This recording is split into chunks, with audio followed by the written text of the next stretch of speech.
He healeth the broken in heart and bindeth up their wounds.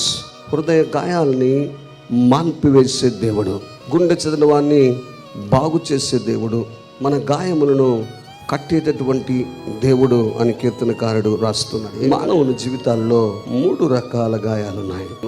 మొదటిది శారీరక గాయాలు, physical brokenness. శారీరకంగా అస్వస్థత కావచ్చు, అనారోగ్యం వలన కావచ్చు, గుండె చెదిరిపోతుంది. శారీరకంగా మరి అనేకమైనటువంటి సమస్యల ద్వారా, రుగ్మతల ద్వారా హృదయ విదారకమైనటువంటి పరిస్థితి ఏర్పడుతుంది, గుండె చెదిరిపోతుంది. ఇది మొదటి గాయము, శారీరక గాయము. రెండవ గాయము ఎమోషనల్ బ్రోకెన్నెస్.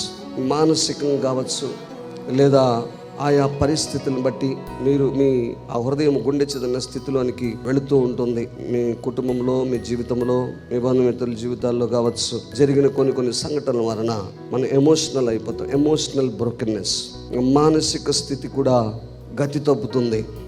మూడవ గాయము స్పిరిచువల్ బ్రోకెన్నెస్.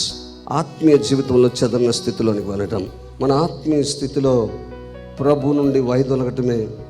ఈ 3 రకాలుగా ఏ రకమైన పరిస్థితిని బట్టి నేను గుండె చెదిరిన స్థితిలో ఉంటే, నీ పరిస్థితిని లేదా నీ హృదయ గాయాన్ని మాన్పగలిగిన దేవుడు యేసుక్రీస్తు ప్రభువు మాత్రమే.